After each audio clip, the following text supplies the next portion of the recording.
dari kami bahwasannya gereja ini pertama tidak mengumpulkan kolektor buat Bapak Ibu, saudara-saudari sekalian yang mau menabur buat tempat ini. Ada kotak di bawah yang kami sediakan. Ada juga rekening. Untuk nomor rekening boleh minta atau tanya sama Ko Erwin.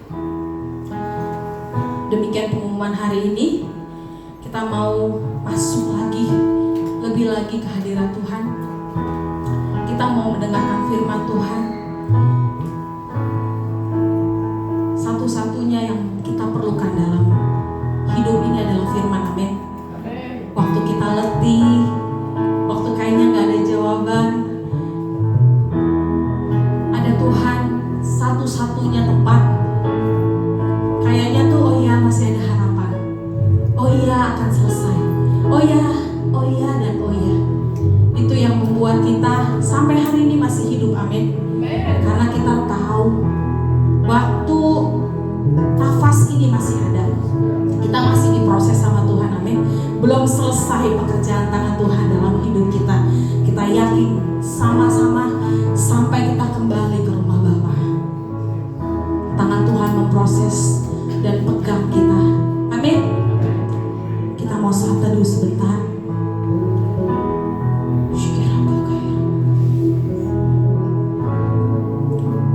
Naikkan ucapan syukur bagi Tuhan.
Biarlah ini menjadi menguji kami di hadapan Tuhan, untuk kami boleh memberikan hidup kami menjadi alat di dalam tangan Tuhan. Amin. Terima kasih Bapa. Kami tahu dengan kekuatan kami sendiri kami tidak dapat sanggup melakukannya. Tapi dengan kuat kuasa Roh-Mu yang ada dalam setiap kami, maka Engkau Allah yang akan memberikan kemampuan dan kekuatan itu.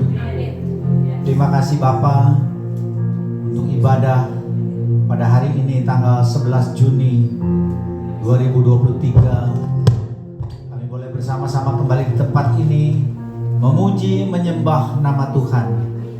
Sebentar kami juga mau duduk diam mendengarkan sebagian daripada pesan-pesan-Mu.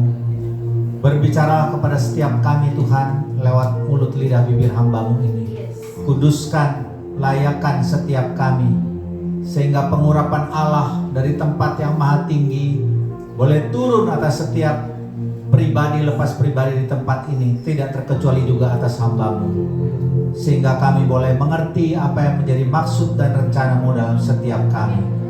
Terima kasih Bapa. Kami serahkan jam-jam ke depan, menit-menit ke depan hanya ke dalam kuat kuasa Roh-Mu.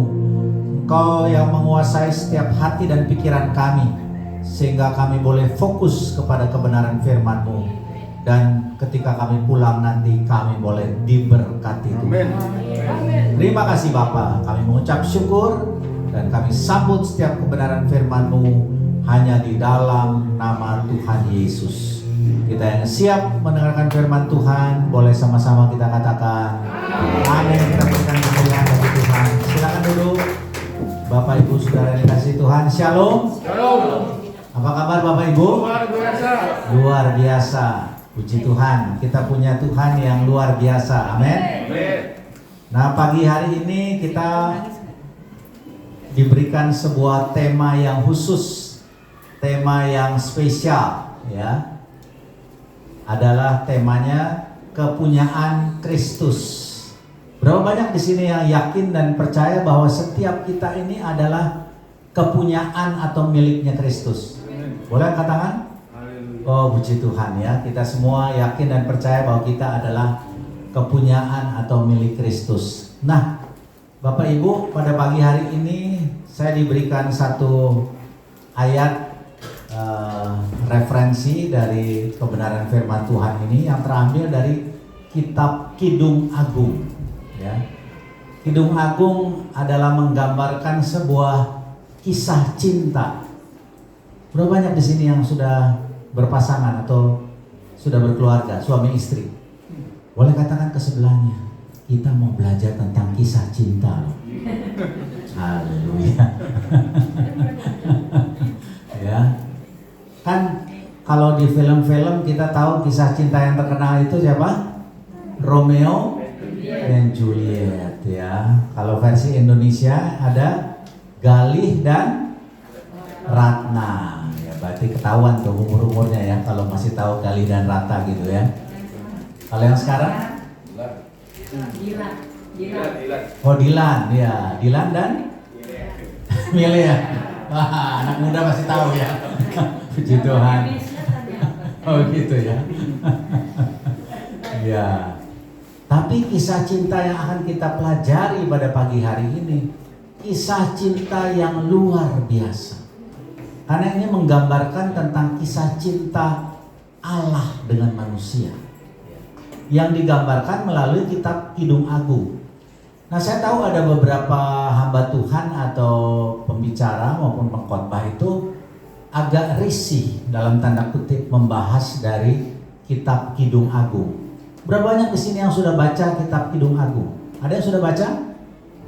Wah, puji Tuhan, ada yang sudah baca ya. Nanti kalau Bapak Ibu yang belum baca membaca itu ada kalimat-kalimat yang rasanya kok kurang alkitabiah begitu ya. Ada bahasa-bahasa yang dewasa begitu ya. Tapi sesungguhnya ini menggambarkan satu kisah perjalanan dari Raja Salomo, ya. Waktu itu masih amat sangat muda, ya. Dia belum memiliki istri sampai berapa orang? Ada yang tahu istrinya Salomo? 1000 orang. Waduh, luar biasa ya.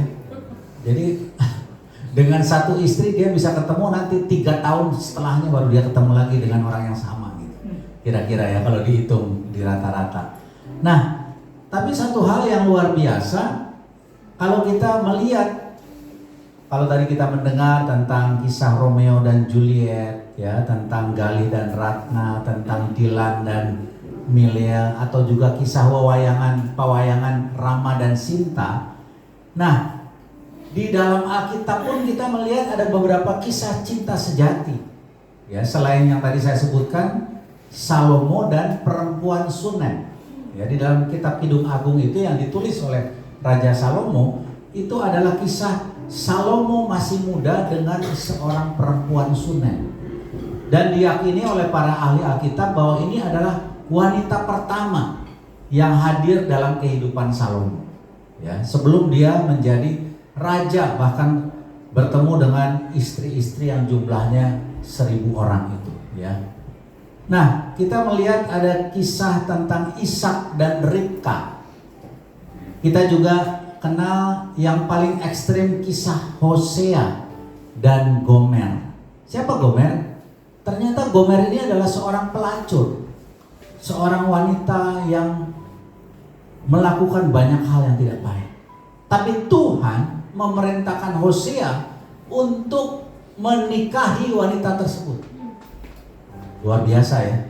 Nah, gambaran dari seorang pelacur atau wanita berdosa ini adalah gambaran dari setiap kita, Bapak, Ibu, Saudara, dan saya. Tapi Tuhan mau melihat kita itu sebagai sebuah pribadi yang amat berharga, sehingga dia rela turun ke bumi menjadi seorang anak manusia, bahkan rela disiksa dan akhirnya mati di atas kayu salib. Buat siapa, Bapak Ibu? Buat kita semua. Karena apa? Karena cinta. Karena kasihnya yang begitu besar kepada kita semua, sehingga dia rela mati di kayu salib menggantikan dosa kita semua. Ada amin? Nah, sekarang kita akan belajar bagaimana kisah tentang Salomo dan perempuan Sunem ini. Kalau kita lihat di dalam pendahuluannya daripada kitab Kidung Agung, di situ dikatakan ditulis oleh Raja Salomo sendiri kurang lebih tahun 960 sebelum Yesus lahir.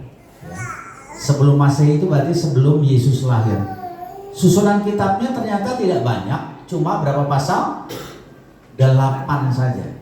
Ya, jadi nanti kalau pulang ke rumah mau meneliti jauh lebih dalam, silahkan dibaca. Itu dalam waktu beberapa jam saja bisa selesai ya. Ada 117 ayat dan terdiri dari 2661 kata. Temanya apa? Kasih dalam pernikahan. Makanya tadi saya tanya, siapa Bapak Ibu yang sudah menikah gitu ya. Tapi yang belum menikah pun bisa belajar dari kisah ini. Lalu yang berikutnya adalah temanya persekutuan Kristus dengan siapa? Dengan umatnya. Berapa banyak di sini umat Tuhan? Puji Tuhan ya. Kristus dengan kita, dengan Bapak, Ibu, Saudara, dan saya. Tempatnya di mana? Di sebuah tempat yang namanya Sunem, atau disebut juga dengan kata lain Sulam, sebuah desa kecil di timur laut Israel. Ya, kalau kita lihat di peta itu kira-kira seperti itu, agak ke bawah dari kampung Nazaret, ya, itu tempatnya. Nah, secara harfiah nama Ibrani kitab ini diterjemahkan sebagai nyanyian atas segala nyanyian. Ya, kalau kita belajar sedikit tentang bibliologi, itu ada 3 kitab besar. Ada kitab Tanakh atau Taurat, terdiri dari 5 kitab yang ditulis oleh Musa, Kejadian, Keluaran, Bilangan, Imamat, ya, itu semua ditulis oleh Musa. Lalu yang kedua adalah Nebiim atau Neviim, itu kitab para nabi, Nabi Yesaya, Yehezkiel, Daniel, dan seterusnya. Tapi kitab Kidung Agung ini masuk di dalam Neviim, Ketuvim. itu adalah kitab yang berisi tulisan-tulisan sastra, dan Kidung Agung adalah di antaranya. Ya. Sama seperti raja di atas segala raja, dikatakan kitab Kidung Agung ini adalah kitab nyanyian atas segala nyanyian. Karena itu kitab ini dianggap sebagai nyanyian pernikahan yang terbaik yang pernah ditulis atau diubah oleh seorang Raja Salomo. Salomo sudah mengubah kitab ini pada usia muda sebagai Raja Israel, jauh sebelum ia memiliki 300 istri dan 700 gundik. Ya. Itu tertulis di dalam kitab 1 Raja-Raja 11 ayatnya yang ketiga. Namun ada satu pertanyaan menarik di sini.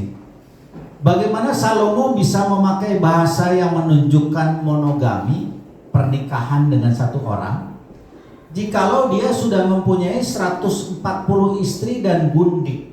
Ya, nggak mungkin dia menuliskan kitab Kidung Agung ini hanya tertuju kepada satu orang, perempuan Sunem ini.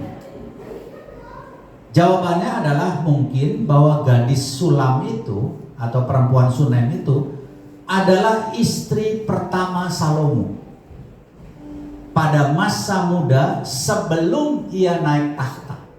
Nah, itu terdapat di dalam kitab Kidung Agung 3 ayat yang ke-11.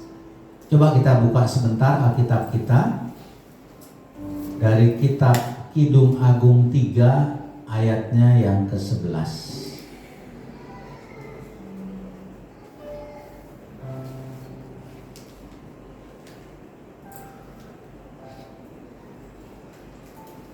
Dikatakan begini, hai putri-putri Yerusalem, putri-putri Sion, keluarlah dan tengoklah Raja Salomo dengan mahkota yang dikenakan kepadanya oleh ibunya pada hari pernikahannya, pada hari kesukaan hatinya. Ya, menarik di sini dikatakannya. Jadi kitab Kidung Agung ini ditulis oleh Salomo sebelum dia menjadi raja atas Israel.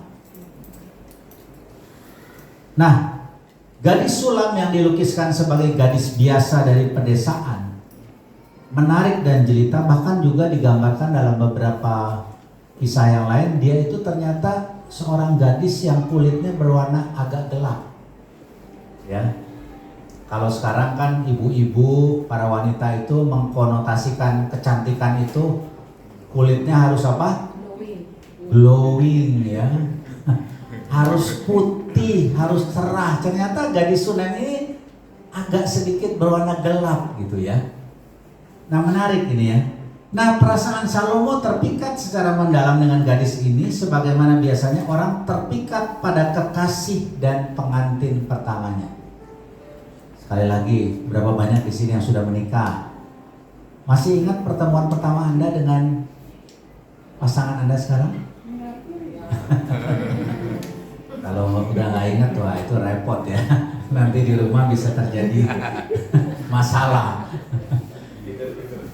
Diingat-ingat lagi ya.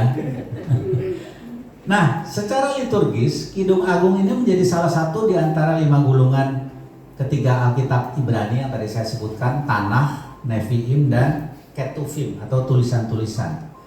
Masing-masing tulisan ini sampai dengan hari ini masih dibacakan di hadapan umum pada hari raya Yahudi tertentu, khususnya hari Paskah. Ya, jadi orang-orang Israel masih membacakan itu. Salah satunya yang dibaca adalah kitab Kidung Agung. Jadi sangat penting Kidung Agung ini maknanya bagi orang-orang Israel. Nah, sekarang kita lihat slide pendahuluan ya. Dari bacaan kita, yaitu terambil dari Kidung Agung pasal yang kedua ayatnya yang ke-16 ya. Kita baca dari layar yang tersedia. 2, 3. Kekasihku, kepunyaanku, dan aku kepunyaan dia yang menggembalakan domba di tengah-tengah bunga bakung. Ya, ini adalah sebuah pernyataan Dari siapa? Dari pihak pria atau pihak wanita? Ayo, ada yang bisa jawab? Dari pihak, siapa yang menjawab? Dari pihak pria. Dari pihak wanita? Dari pihak mana aja? Ya, ini adalah tulisan dari pihak wanita, ya, kepada calon mempelai prianya. Dikatakan kekasihku, kepunyaanku, dan aku kepunyaan dia yang apa? Menggembalakan. Jadi ini seorang pria yang menggembalakan, ya. Domba di tengah-tengah bunga bakung. Jadi ini adalah pernyataan perempuan Sunem kepada Salomo ketika itu. Yang juga sekali lagi ini adalah gambaran Kristus dan gerejanya. Berapa banyak di sini gereja-gereja Tuhan? Haleluya. Kita semua adalah gereja Tuhan. Bait kudusnya. Amin. Nah, gembala agung kita siapa? Tuhan Yesus. Jadi kita semua ini adalah kepunyaannya. Ada amin? Nah, beberapa nas penting di dalam perjanjian baru melukiskan kasih Kristus bagi gereja dengan memakai hubungan pernikahan. Ya, nanti saudara bisa catat, ada di dalam 2 Korintus 11 ayat 2, Efesus 5 ayat 22, Wahyu 19 dan seterusnya. Nah, kitab ini dapat dipandang sebagai sebuah gambaran kualitas kasih yang ada di antara Kristus dengan mempelai. Berapa banyak di sini yang yakin dan percaya kita adalah mempelai Kristus? Amin. Ini adalah kisah kasih Allah dengan umatnya. Kasih itu merupakan kasih yang eksklusif, ya, artinya tidak dibatasi oleh apapun, umum sifatnya, penuh pengabdian dan sangat pribadi sehingga tidak memberi peluang untuk bercumbu atau selingkuh bahasa sekarang dengan pihak yang lain. Ya. Saya berdoa setiap kita di tempat ini tidak ada yang selingkuh, baik secara rohani dan jasmani. Amin. Kalau ada, bertobat karena kerajaan Allah sudah dekat. Haleluya. Ya. Puji nama Tuhan. Menarik, sepanjang setengah hari kemarin kami di gereja kami dibekali oleh seorang pakar konselor, ya, bernama Bapak Pendeta Julianto Simanjuntak. Mungkin ada yang pernah dengar, ya. Dan di situ ada satu kalimat yang sangat begitu memberkati saya secara pribadi. Waktu dia katakan begini, kita semua di hadapan Tuhan adalah sesuatu yang primer. Artinya apa? Sesuatu yang utama. Tapi dosa yang kita punya di hadapan Tuhan adalah sesuatu yang sekunder. Artinya itu nomor 2. Jadi nomor satunya siapa? Kita semua, pribadi-pribadi di hadapan Tuhan. Yang lebih utama buat Tuhan adalah kita, saudara dan saya. Bagaimana dengan dosa kita? Itu nomor 2 kata Tuhan. Makanya dia rela mati di atas kayu salib, ganti saudara dan saya. Luar biasa. Itu kalimat sangat memberkati saya secara pribadi. Menyadarkan saya, sebesar apapun dosa yang kita perbuat, tetap Tuhan melihat kita sebagai sebuah pribadi yang amat sangat berharga. Amin. Katakan sebelahnya, kamu tuh berharga. Amin. Sebesar apapun dosa kita, Tuhan itu sanggup untuk mengampuni. Tuhan itu sanggup untuk menyucikan kita, menguduskan kita. Makanya kita sedang dipersiapkan nih untuk satu waktu nanti jadi mempelainya. Ada amin? Jadi apa sih pengertian tentang kepunyaan Kristus ini? Kalau kita lihat di slide yang berikutnya, ternyata ini ada banyak perumpamaan yang ditulis dalam Alkitab. Yang pertama bicara tentang gadis bijaksana. Kita ingat ya ceritanya, ya. Apa sih yang membedakan gadis bijaksana dan gadis yang bodoh? Nanti kita akan lihat. Lalu yang kedua, kita ini adalah mempelai anak domba. Bahkan yang berikutnya dikatakan kita adalah sebagai, dilukiskan juga sebagai istri dari pengantin pria kita. Siapa namanya? Yesus. Dia adalah mempelai pria kita. Kita adalah mempelai wanita, istri. Mari kita lihat satu persatu. Kita mulai dulu dari gadis bijaksana, ya, di dalam Injil Matius pasal yang ke-25 ayat 3 sampai 4. Kita boleh baca bersama-sama kembali dari layar yang tersedia. 2, 3. Gadis-gadis yang bodoh itu membawa pelitanya, tetapi tidak membawa minyak. Sedangkan gadis-gadis yang bijaksana itu membawa pelitanya dan juga minyak dalam buli-buli mereka. Jadi apa yang membedakan antara gadis bijaksana dan gadis bodoh? Mereka sama-sama bawa pelita, betul? Tapi apakah di antara mereka ada yang tidak membawa minyak? Ada. Gadis yang bodoh. Nah, minyak ini menggambarkan juga tentang kehadiran Roh Kudus dalam hidup orang percaya. Kita semua bawa pelita nih. Kita tahu firman, betul? Kita baca Alkitab setiap hari di dalam saat teduh kita. Tapi pertanyaannya, adakah kehadiran Roh Kudus dalam hidup kita? Sebagaimana sebuah kendaraan tanpa bahan bakar dia bisa jalan nggak? Nggak bisa. Demikian juga dengan kita. Firman Tuhan katakan, di luar aku kamu tidak dapat berbuat apa-apa.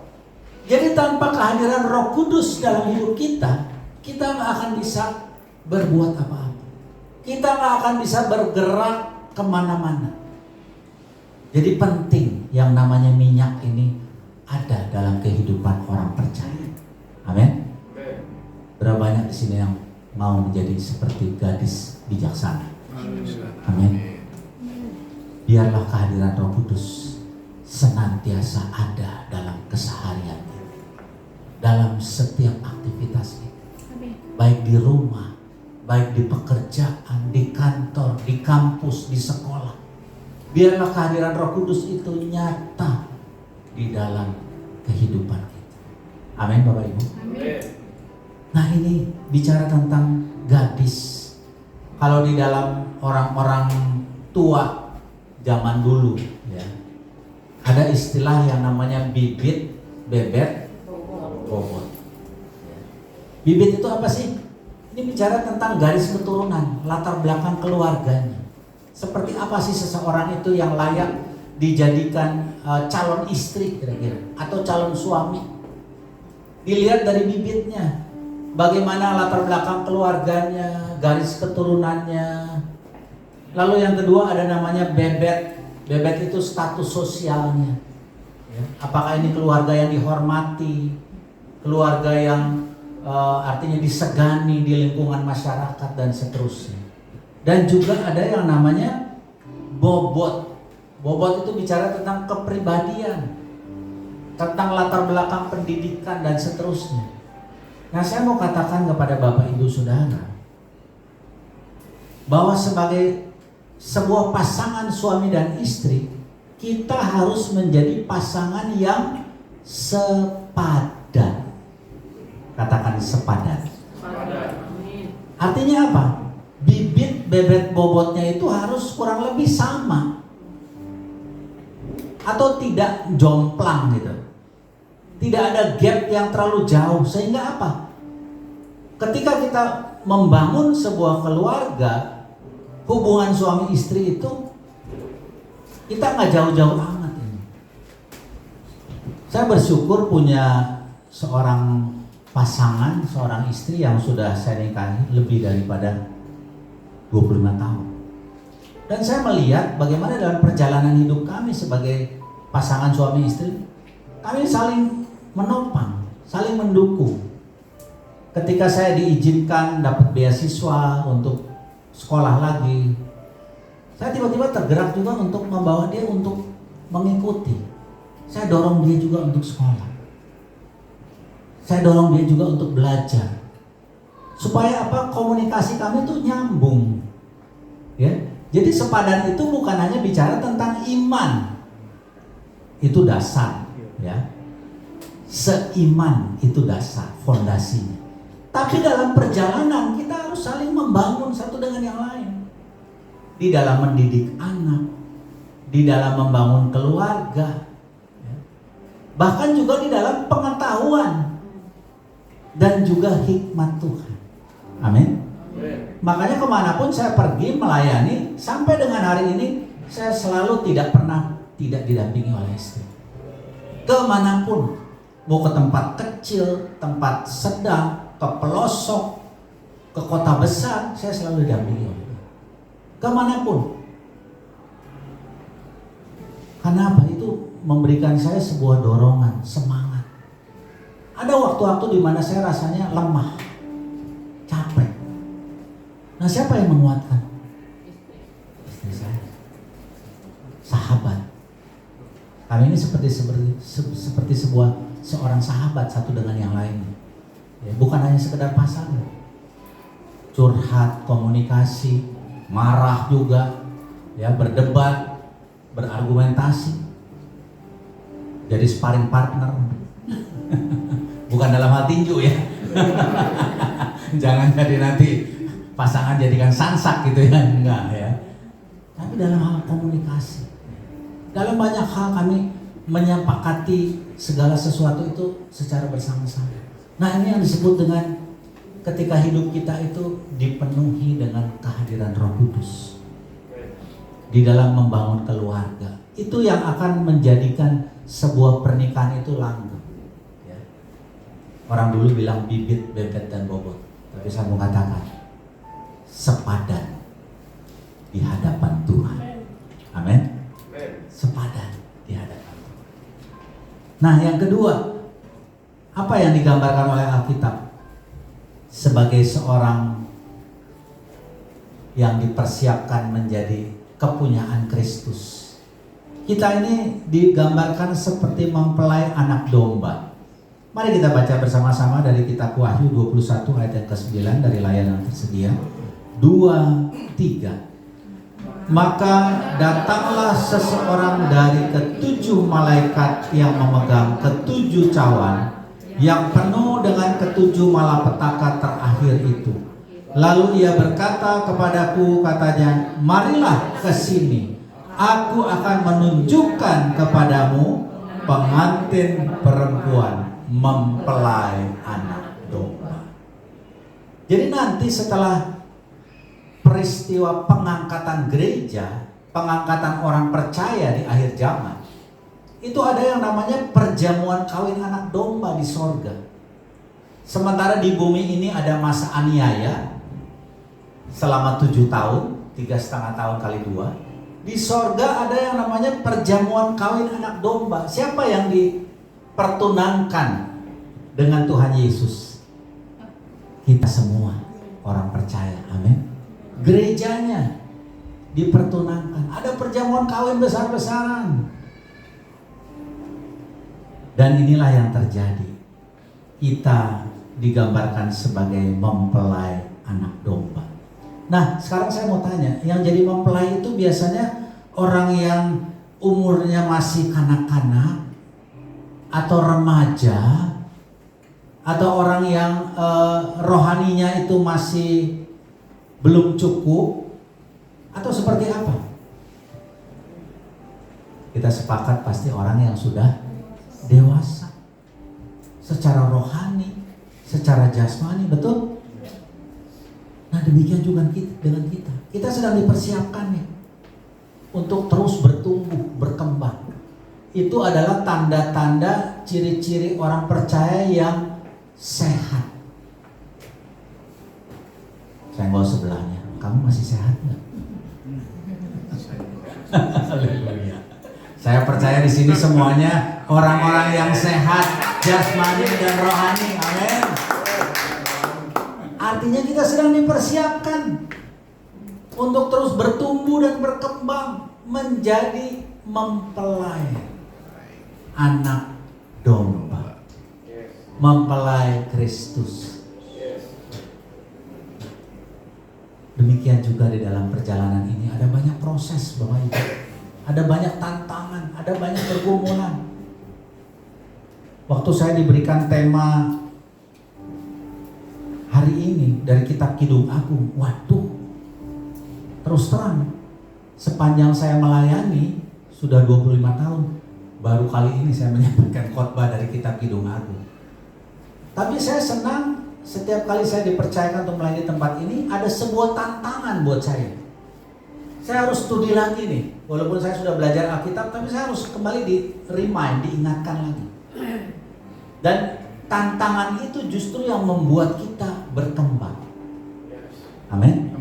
Membuat kita bertumbuh. Coba kalau hidup ini flat, datar-datar aja, kira-kira kita punya semangat nggak menjalani kehidupan ini? Kehidupan ini akan membuat kita lebih bersemangat ketika ada tantangan, ketika ada pergumulan, ketika ada proses yang tidak ada habis-habisnya. Beberapa hari lalu kami dikejutkan dengan sebuah berita duka cita. Rekan sepelayanan saya, seumuran dengan saya, sama-sama saya ingat di tahun 2002, berarti udah 21 tahun yang lalu, kami sama-sama mengikuti diklat kepejabatan untuk sama-sama ditabiskan menjadi seorang pendeta pembantu ketika sama-sama kami. Tapi tiba-tiba beberapa hari lalu saya dikejutkan dengan berita bahwa dia sudah dipanggil pulang oleh Tuhan. Tapi saya percaya almarhum sudah mendapatkan tempat yang terbaik. Amin. Karena dia sudah menyelesaikan garis akhir. Waktunya untuk pulang sudah tiba urti. Rumahnya sudah selesai. Amin. Lalu anak kami yang paling bungsu, karena kebetulan anak daripada almarhum itu seumuran dengan anak kami paling bungsu, sampai ngebelain datang pulang ke Bogor. Dia kerja di Jakarta, dia ngekos di Jakarta, dia pulang ke Bogor. Sampai saya bilang, Bel, ngapain kamu capek-capek? Enggak, aku sama Samuel, nama anaknya Samuel, udah seperti teman dekat, sama-sama dulu sekolah SD, sama-sama melayani di satu tempat. Lalu dia bilang ada satu kalimat yang membuat saya tersentuh. Aku nggak ngebayangin papanya Samuel itu seumuran sama papa. Aku nggak ngebayangin kalau misalnya itu terjadi sama papa. Dalam hati saya menangis. Berarti anak ini sudah semakin dewasa, semakin mengerti apa makna kehilangan. Dan dia nggak mau itu terjadi dalam kehidupan, setidaknya dalam waktu dekat. Suaminya menghibur, nggak Bel, apa itu rajin jaga makan, olahraga. Dan saya percaya setiap kita punya waktunya sendiri-sendiri. Amin. Kita nggak pernah tahu kapan, tapi yang harus kita lakukan adalah mempersiapkan diri kita dengan sebaik-baiknya, sehingga ketika waktunya tiba, kita sudah dalam keadaan yang terbaik. Tidak lagi menjadi gadis, tapi sudah menjadi semakin dewasa, menjadi mempelai. Amin. Bahkan yang berikutnya, yang ketiga dan terakhir adalah menjadi seorang istri.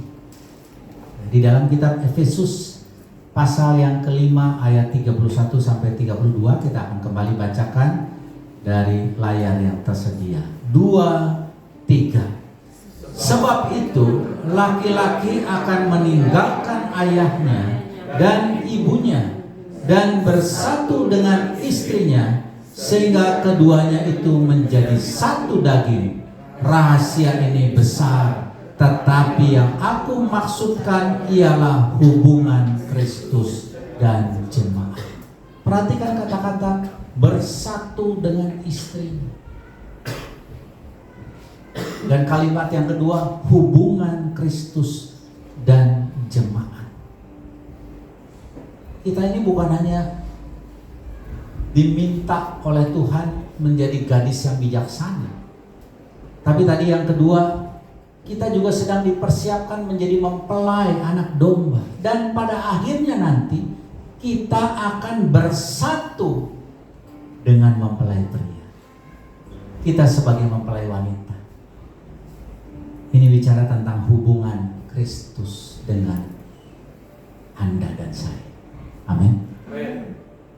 Artinya kalau udah menjadi istri itu sudah benar-benar dewasa, sudah matang dalam segala hal. Ini yang Tuhan kehendaki. Gereja harus terus bertumbuh. Gereja harus menjadi semakin dewasa. Dan pada akhirnya semakin matang dalam segala hal. Itulah fungsi seorang istri. Istri harus menjadi penolong, bukan penodong. Apalagi perongrong. Amin. Jadi istri itu harus selalu menopang. Bukannya melakukan hal-hal yang sebaliknya dari apa yang dilakukan oleh suami. Dia harus menopang, dia harus mendukung. Dia adalah support system suami yang terbaik. Amin. Berapa banyak istri-istri boleh angkat tangan? Jadilah support system yang terbaik bagi pasangan Anda. Amin. Berapapun usia kita, justru semakin tua semakin manis. Sama seperti sebuah anggur ya. Anggur itu makin lama dia makin bagus kualitasnya dan harganya pun makin mahal, saudara. Saya punya satu botol anggur di rumah, pemberian seorang teman. Saya lihat tahunnya 1997. Nggak terlalu tua sih. Tapi sampai dengan hari ini saya belum buka. Saya bilang nanti sama teman-teman komsel saya 5 tahun lagi baru kita buka sama-sama. Supaya apa? Semakin manis, semakin bagus. Yang penting taruh di tempat yang tepat. Nah demikian juga dengan anggur pernikahan kita. Suami istri yang terus bertumbuh menjadi semakin dewasa. Bukannya nggak ada konflik, bukannya nggak ada perbedaan. Tapi itulah yang membuat kita menjadi semakin tajam. Ada amin? Nah, bukan hanya menjadi gadis seperti perempuan Sunem yang digambarkan berkasih-kasihan dengan Salomo, tapi menjadi semakin dewasa, menjadi mempelai dan akhirnya menjadi istri. Dan yang terakhir, kita akan masuk di dalam perjamuan kawin anak domba. Wahyu pasal yang ke-19 ayatnya yang ke-9.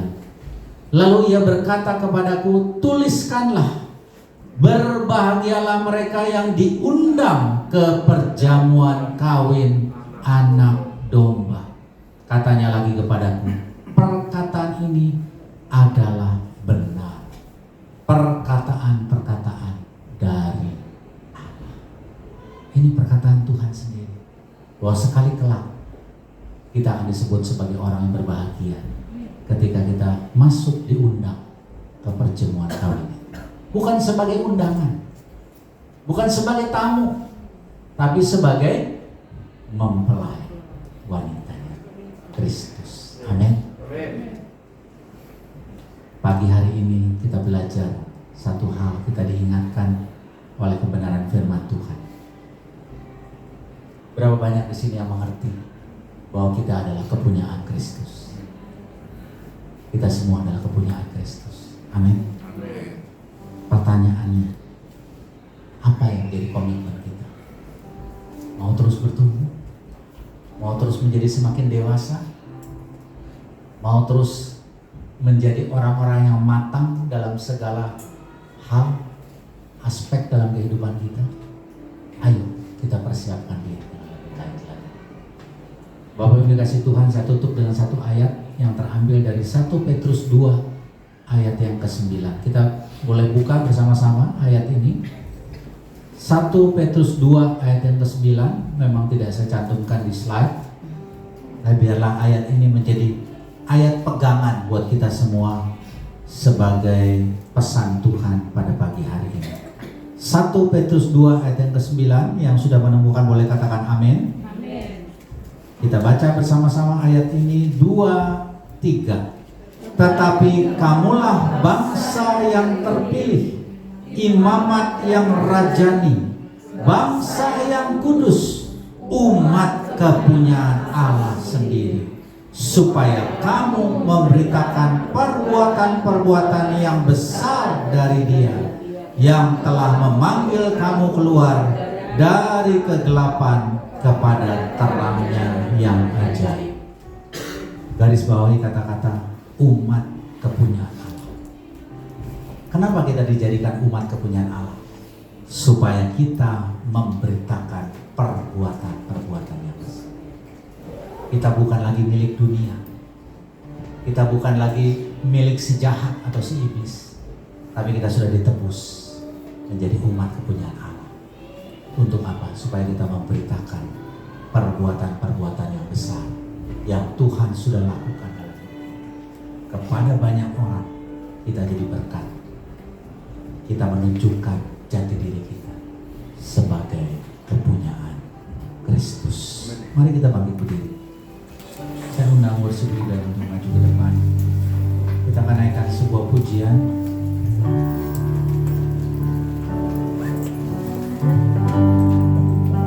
Seperti Engkau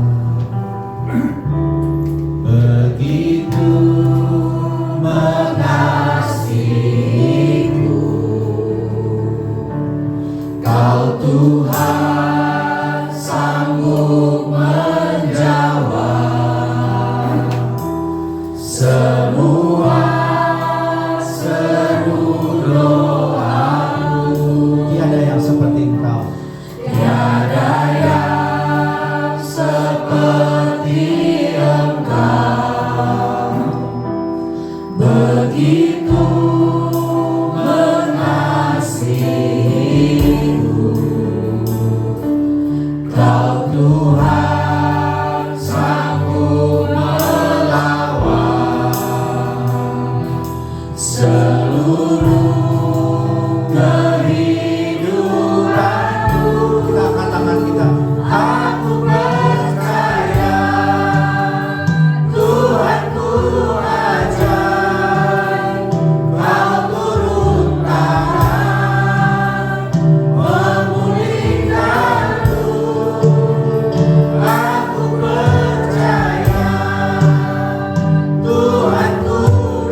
lebih dari kisah cinta yang pernah ada di dunia ini.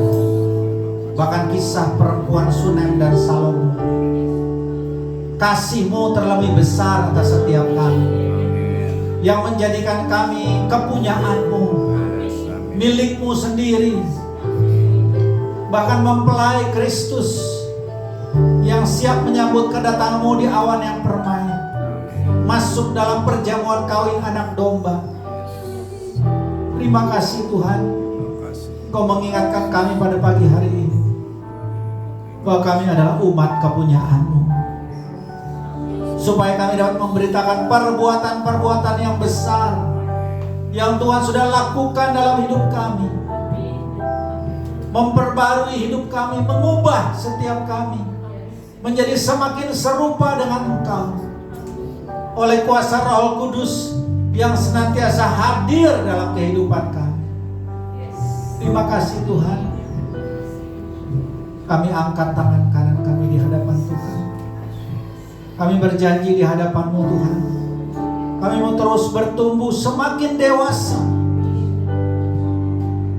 semakin dewasa di dalam Engkau, semakin dewasa secara rohani, secara iman percaya, menghasilkan buah roh, menghasilkan buah pertobatan, buah pelayanan, bahkan buah jiwa-jiwa yang menyenangkan hati Tuhan. Kau melihat Tuhan tangan-tangan yang terangkat dari setiap umat kepunyaan-Mu di tempat ini. Apapun yang menjadi pergumulan, tantangan, kelemahan, keterbatasan, Tuhan Kau yang Maha mengetahui. Mohon memberikan kekuatan bagi setiap kami. Mohon memampukan kami untuk terus berjalan maju bersama dengan Engkau Tuhan, melakukan perkara-perkara besar. Terima kasih Tuhan, terima kasih. Bila ada di antara umat-Mu yang mungkin sedang mengalami letih, lesu, beban berat, Tuhan berikan kelegaan. Bila di antara umat-Mu ada yang sakit, yang kondisi fisiknya tidak baik, Tuhan memberikan kesembuhan. Bila ada di antara umat-Mu yang sedang kekurangan, kesulitan secara ekonomi, sedang mencari pekerjaan, sedang mengalami kebangkrutan bahkan, Tuhan menolong, Tuhan membuka jalan, Tuhan memberkati dengan kelimpahan berkat dalam nama Yesus. Terima dengan iman, terima kesembuhan, terima pemulihan, terima kelimpahan dalam nama Yesus. Terima kesembuhan. Terima kasih Bapa. Terima kekuatan yang baru dari Tuhan. Biarlah ketika Engkau keluar dari tempat ini sebentar, Kau sudah diperbaharui, Kau sudah dipulihkan, Kau sudah disembuhkan. Ada pintu-pintu terbuka di depan-Mu yang Tuhan sudah siapkan di dalam nama Yesus. Terima kasih Tuhan. Berkati sekali lagi umat-Mu di tempat ini, pribadi lepas pribadi, keluarga lepas keluarga. Kami percaya dalam Tuhan selalu ada pertolongan, dalam Tuhan selalu ada jalan keluar, dalam Tuhan selalu ada mujizat. Terima kasih Bapa. Berkat-Mu turun atas gereja-Mu di tempat ini, atas setiap tim pelayanan pengembangan yang dipimpin oleh hamba-Mu Bapak Pendeta Junianto Naibahu. Tuhan berkati hamba-Mu dengan pengurapan demi pengurapan yang baru. Tuhan berkati keluarganya, istrinya Ibu Angel, ketiga anak-anak mereka. Tutup bungkus dengan kuasa darah-Mu. Kami tolak, kami patahkan segala panah api si jahat yang mencoba mencelakakan, membuat rancangan yang tidak baik atas keluarga ini. Di dalam nama Yesus kami patahkan, kami tolak. Keselamatan yang daripada Tuhan turun atas keluarga ini. Kesehatan, panjang umur, bahkan turun atas setiap jemaat yang digembalakan di tempat ini. Berkat-berkat Tuhan mengalir. Terima kasih Bapa. Berkati hamba-Mu dimanapun hamba-Mu sedang melayani saat ini. Terima kasih Bapa. Kami berdoa untuk para pemimpin rohani kami, untuk setiap gereja Tuhan yang ada dari berbagai denominasi sekalipun, bukan hanya GBI, gereja gereja-gereja lain, para pemimpin rohani yang lain. Kiranya pengurapan Tuhan turun atas mereka. Perlindungan Tuhan turun atas keluarga mereka. Berkat Tuhan turun atas penggembalaan mereka. Terima kasih Bapa. Saya mengucap syukur untuk pemerintahan bangsa dan negara ini. Kiranya Tuhan terus pimpin Bapak Presiden beserta wakil, kabinet menteri, kepala daerah, dari mulai tingkat provinsi, kabupaten, kota, kecamatan, kelurahan, bahkan RT RW Tuhan. Biar roh takut akan Tuhan turun dalam kehidupan mereka. Aparat TNI Polri Tuhan, biarlah mereka juga menjadi pengawal bagi bangsa ini Tuhan. NKRI, Pancasila, Undang-Undang Dasar 45 ditegakkan di dalam nama Yesus. Menjelang memasuki pemilihan umum, Pilpres, Pileg, Tuhan tuntun KPU Tuhan, bahkan sampai ke KPUD, semuanya diberikan roh kejujuran, integritas di dalam penyelenggaraan pemilu, sehingga pemimpin yang takut akan Tuhan, pemimpin yang terbaik bagi Indonesia boleh lahir di tahun 2024. Segala kemuliaan hanya bagi Tuhan. Terima kasih Bapa. Kami bersyukur berkat Tuhan atas Indonesia, dari pulau-pulau, lautan, pertanian, tanah, laut, udara. Tuhan berkati Indonesia, provinsi-provinsi, orang-orangnya semua, orang-orang yang takut akan Tuhan. Terima kasih Bapa. Sebelum kami berpisah, kami kembali ke tempat kami masing-masing. Kami mau arahkan hati kami kepada Engkau untuk menerima berkat-Mu. Terima kasih Bapa. Tuhan memberkati Engkau dan melindungi Engkau. Tuhan menyinari Engkau dengan wajah-Nya, memberikan Engkau kasih karunia. Tuhan menghadapkan wajah-Nya kepadamu, memberikan Engkau damai sejahtera. Terimalah berkat yang berlimpah dari Allah Bapa di dalam persekutuan dan Anak yang tunggal Tuhan kita Yesus Kristus.